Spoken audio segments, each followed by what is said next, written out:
Hello friends, YouTube के platform संकेत exam study में आपका हार्दिक स्वागत करता हूं। दोस्तों देखिए, इस वीडियो में गति यानी मोशन से संबंधित हम आगे टॉपिक को बढ़ाएंगे।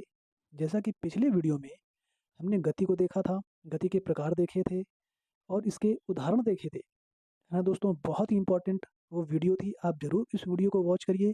मैं आई बटन पर लगा दूंगा, आप उसे ज़रूर वॉच करिए, ठीक है दोस्तों। फिर इसके बाद ये वाली क्लास करिए, ठीक है, तब आपको बहुत ज़्यादा समझ में आएगी चीज़ें। चलिए दोस्तों, हम लोग गति यानी मोशन की ओर बढ़ते हैं। देखिए, जैसा कि मैंने गति के प्रकार बताए थे, इसी तरह से हम गति को और भी तरीके से देख सकते हैं। जैसे कि देखिए, हम देख सकते हैं एक समान गति और असमान गति कह सकते हैं, ठीक है। देखिए, एक समान गति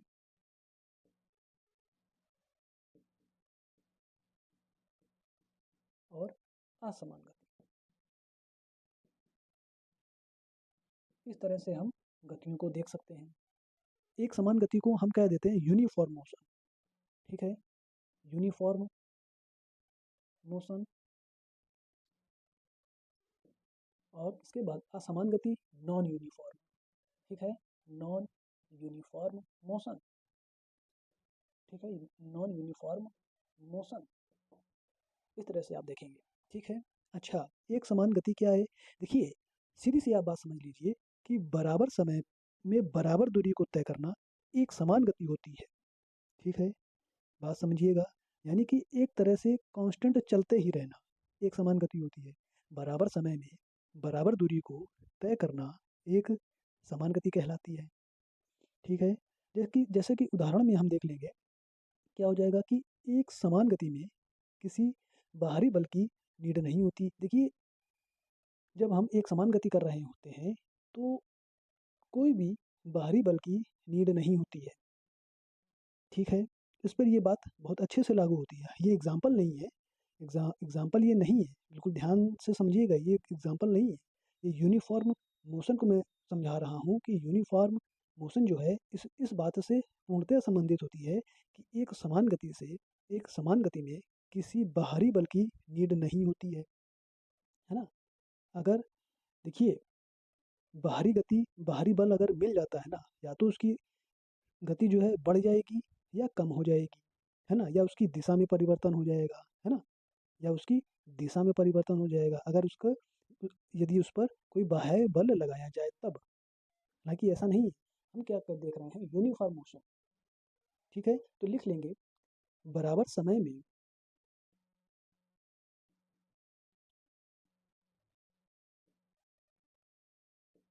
बराबर समय में बराबर दूरी को तय करना,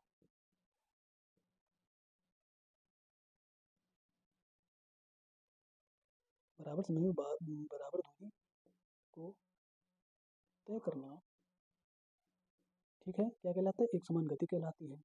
इस बात को आप ध्यान में रखेंगे। ऐसे ही असमान गति हो जाएगी, क्या हो जाएगी, देखिए, एक समान गति जो है ये एक तरह से समझिएगा कि ये कांस्टेंट चलती ही रहती है ना, कांस्टेंट चलना, ठीक है। सीधी सीधी सी बात, एक समान गति होती है।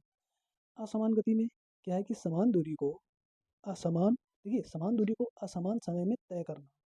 भाई, जैसे हम डेली लाइफ में मोशन करते हैं, है ना, जैसे कोई मेले वेले में हम जाते हैं, कुंभ का मेला चल रहा है, क्या हम एक सीट पर चल पाते हैं, है ना, इस कोने से निकले उस कोने से बाहर, इस कोने से घुसे उस कोने से, हम नहा रहे हैं गंगा जी, है ना। बात समझ रहे हैं, कुंभ के मेले में। तो बात समझिएगा, स्पष्ट बात है। देखिए, असमान गति जो है क्या हो जाएगी, देखिए, समान दूरी को समान समान दूरी को असमान समय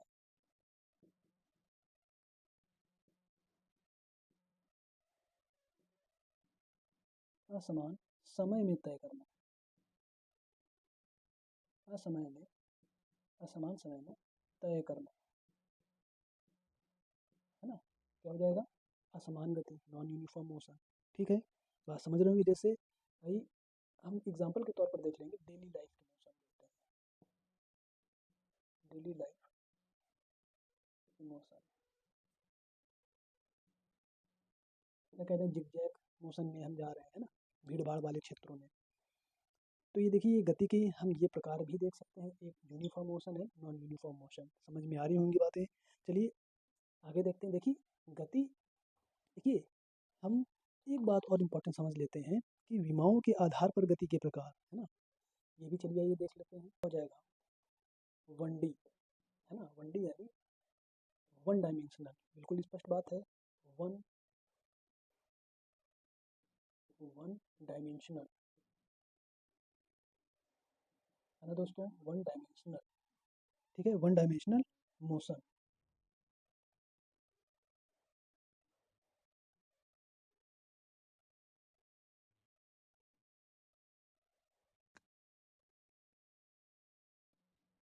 देखिए पहला क्या हो जाएगा, देखेंगे 1D, 1D motion,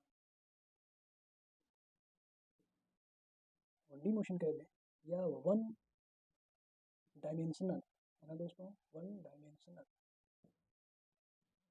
one dimensional motion भी कहते हैं। इस चीज़ को आप ध्यान रखिएगा। ठीक है, जैसे वन डायमेंशनल मोशन में हम क्या देख लेंगे, जैसे कि एक रेखा पर सीधे चलते रहना, है ना, किसी एक्सिस पर ही हम गति करते रहें लगातार। ठीक है, वन डायमेंशनल हो जाएगा। और अच्छा एग्जांपल देख लेंगे, जैसे लीनियर गति, है ना, लीनियर मोशन, रैखिक गति, सीधे सीधे कह देंगे रैखिक गति, रैखिक गति। ठीक है, वन डायमेंशनल। तो और देखेंगे, चलिए दूसरा पॉइंट देख लेंगे, two dimensional, two dimensional motion, है ना।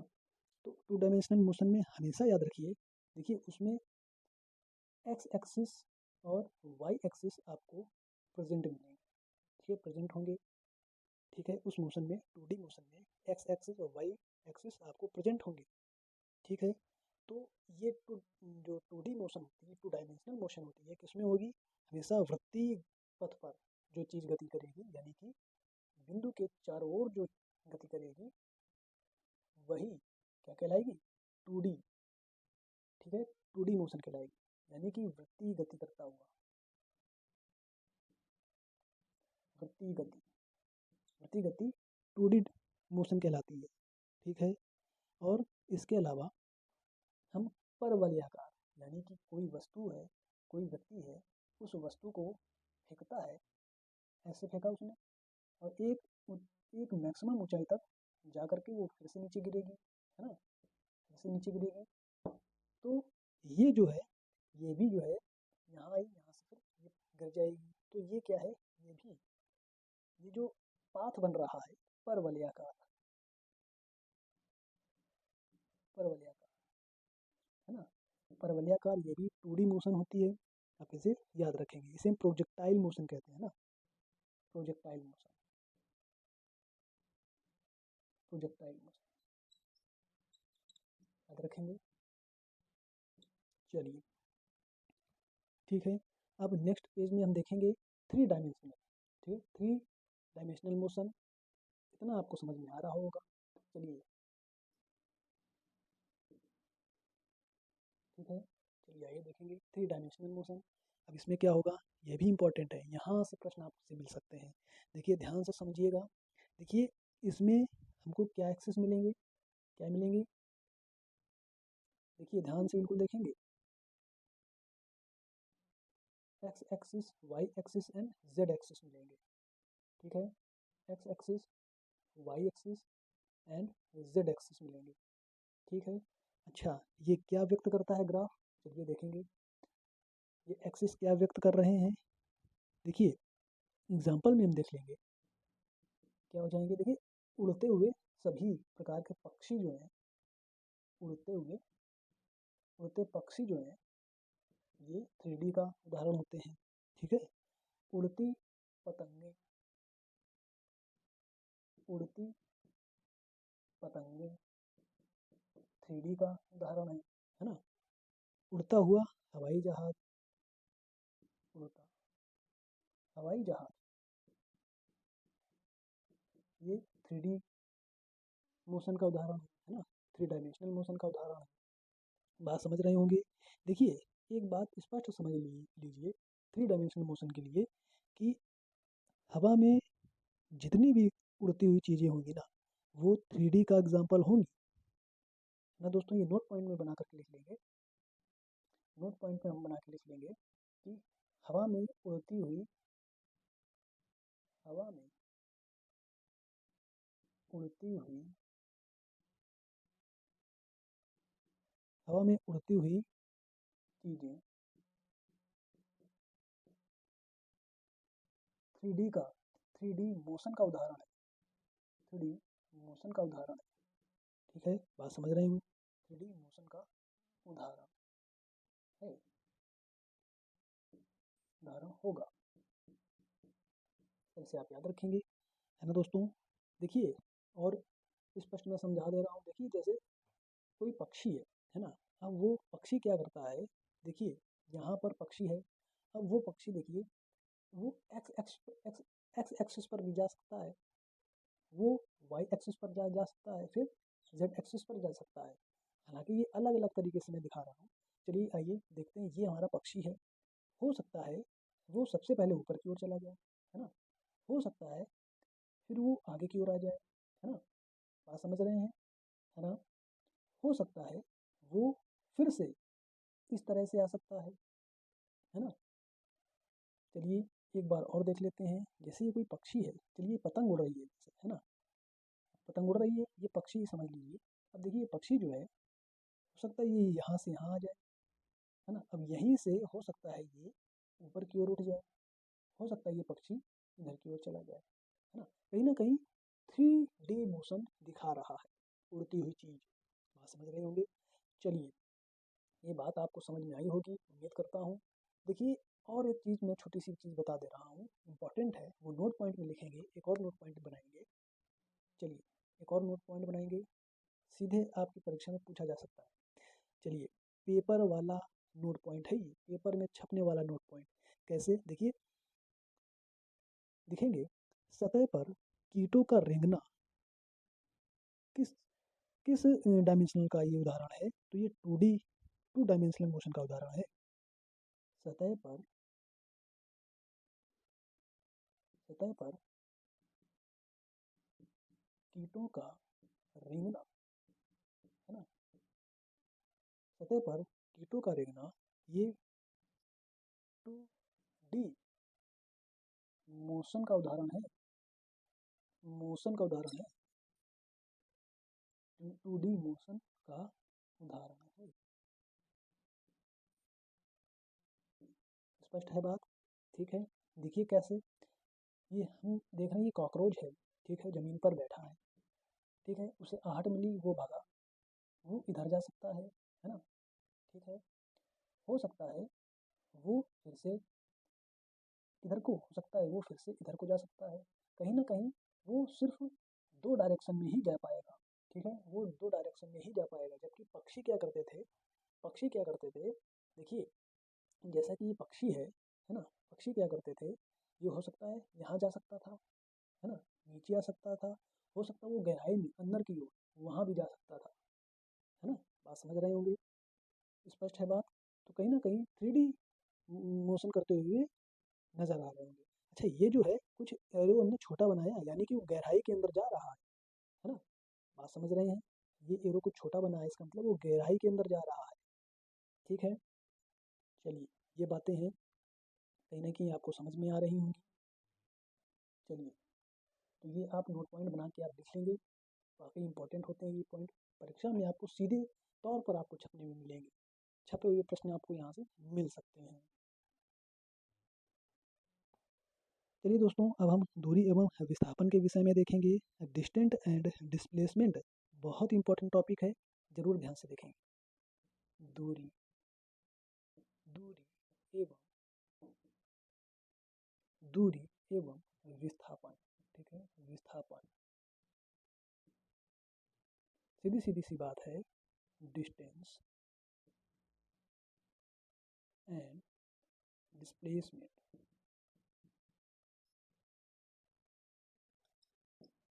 ठीक है, ये बात है, ये टॉपिक है। चलिए आगे देखेंगे। देखिए क्या है कि, देखिए दूरी, हम दूरी को समझ लेते हैं क्या है। दूरी यानी डिस्टेंस। देखिए दूरी क्या है, वास्तविक मार्ग की कुल लंबाई।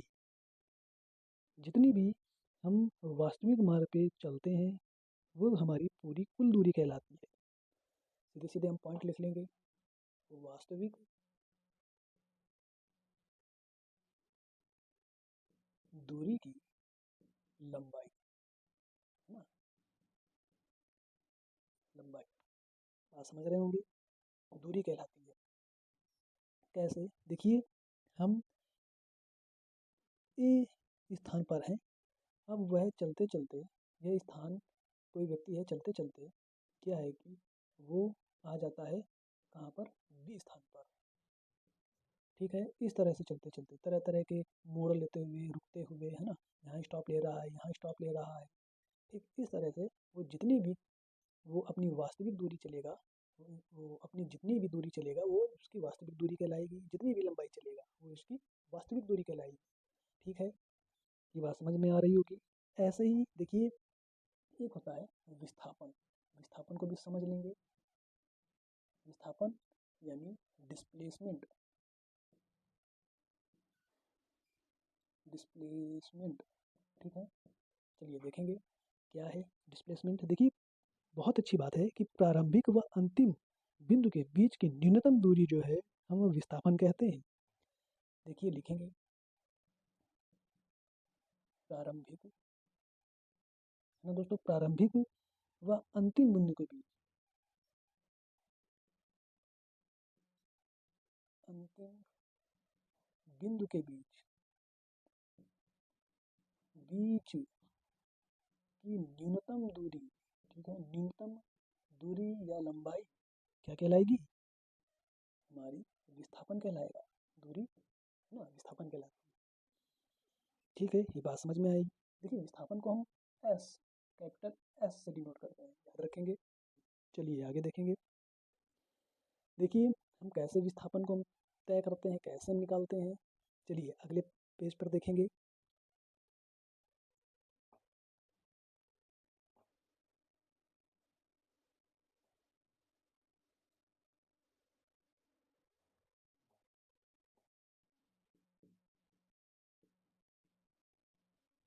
विस्थापन यानी डिस्प्लेसमेंट।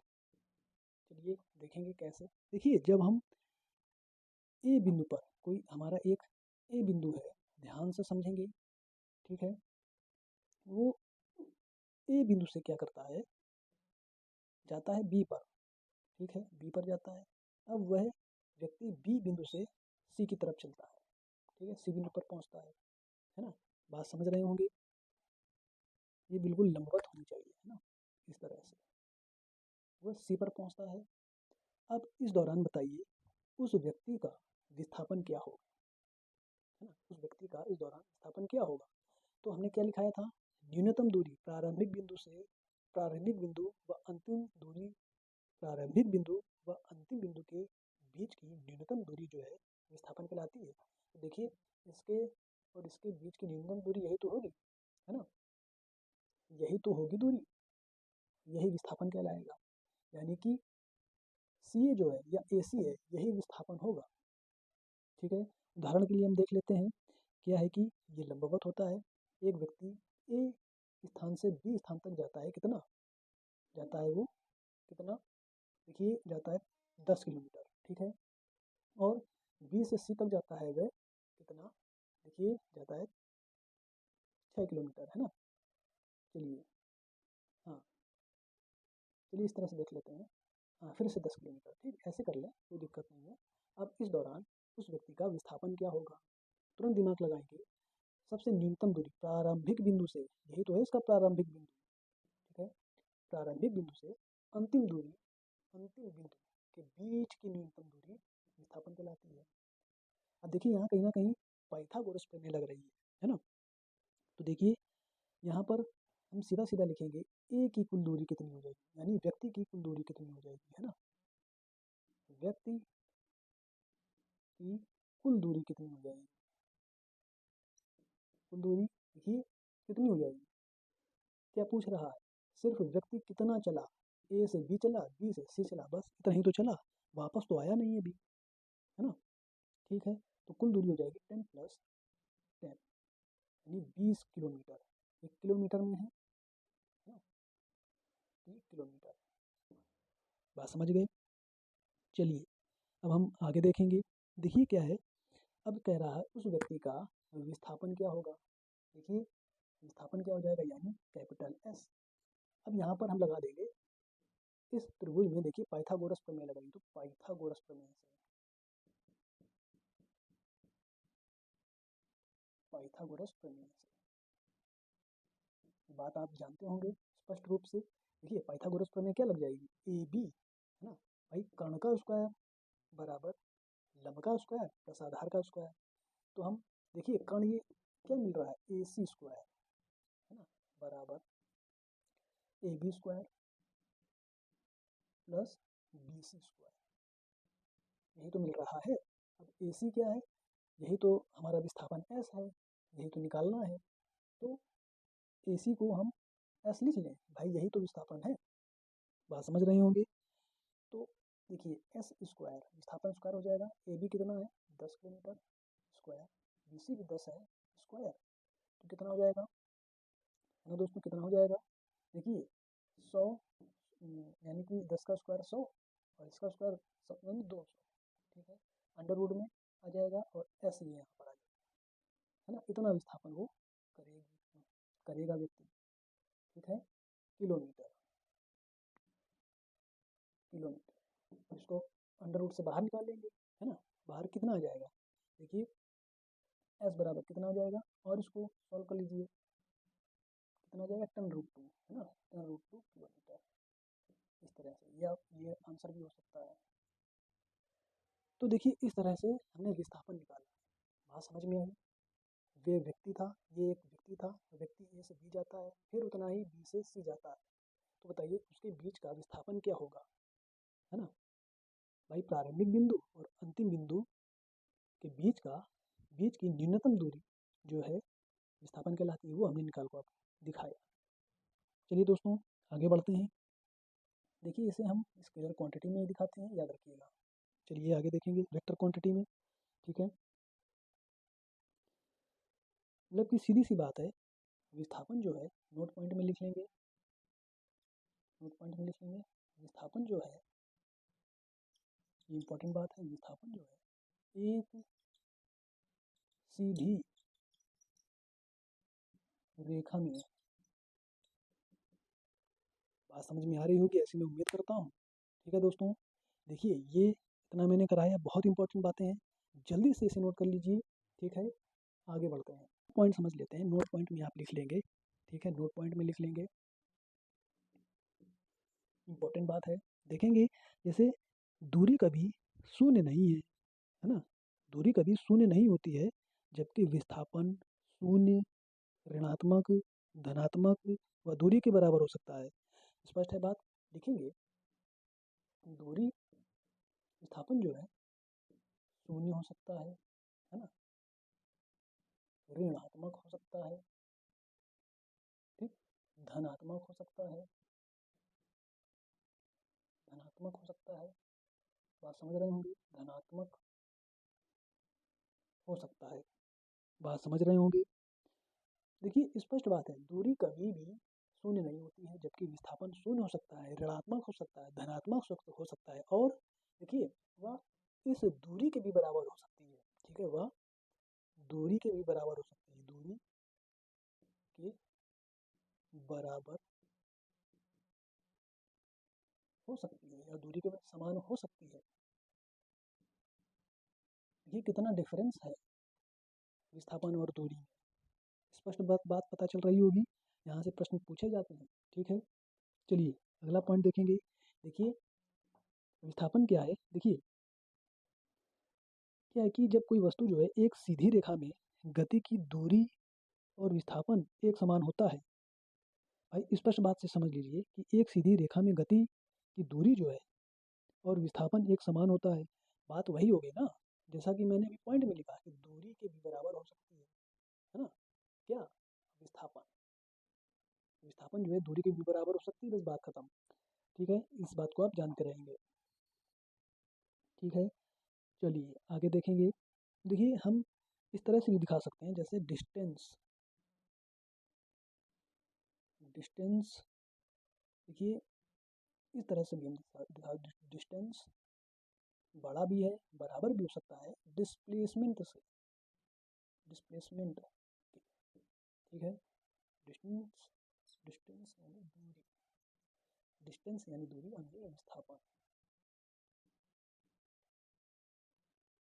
ठीक है, इस तरह से आप दिखा सकते हैं। देखिए इस तरह से आपको ऑप्शन में इस तरह से मिल सकता है, तो आपको ध्यान में रखना होगा, है ना।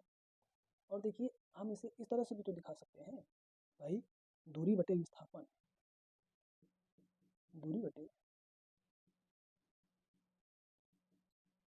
विस्थापन बराबर, देखिए बड़ा भी है, बराबर भी है एक के। यह भी दिखा सकते हैं, यह भी पूछा गया है, पूछा जा सकता है। ठीक है, ध्यान रखेंगे। इस तरह से आप इसे इन पॉइंट को देखते रहेंगे, इम्पॉर्टेंट है। ठीक है दोस्तों, देखिए ये मैंने अभी तक इतनी टॉपिक कराया। इस टॉपिक को देखिए गति में अभी हमें न्यूमेरिकल कराने हैं, कुछ अच्छे अच्छे प्रश्नों को कराएंगे, फिर इसके बाद नेक्स्ट टॉपिक को हम देखेंगे। ठीक है, उसके आगे की ओर बढ़ेंगे। बाकी आप सभी लोग इन वीडियो को आप वॉच करते रहिएगा, अपने सभी साथी मित्रों को शेयर कर दीजिएगा, इस वीडियो को लाइक ज़रूर कर दीजिएगा, है ना दोस्तों। साथ ही इस चैनल को आप सब्सक्राइब जरूर कर लें, साथ ही बेल आइकन जरूर प्रेस कर लें। ठीक है दोस्तों, आपके एक लाइक और आपके एक सब्सक्राइबर से मेरा बहुत मोटिवेशन बढ़ता है। ठीक है, बस आप सभी की हेल्प की नीड है। चलिए दोस्तों, वीडियो को समाप्त करते हैं, ऐसे ही अगले बेहतरीन वीडियो के साथ मिलते हैं। तब तक के लिए नमस्कार, जय हिंद, जय भारत, वंदे मातरम।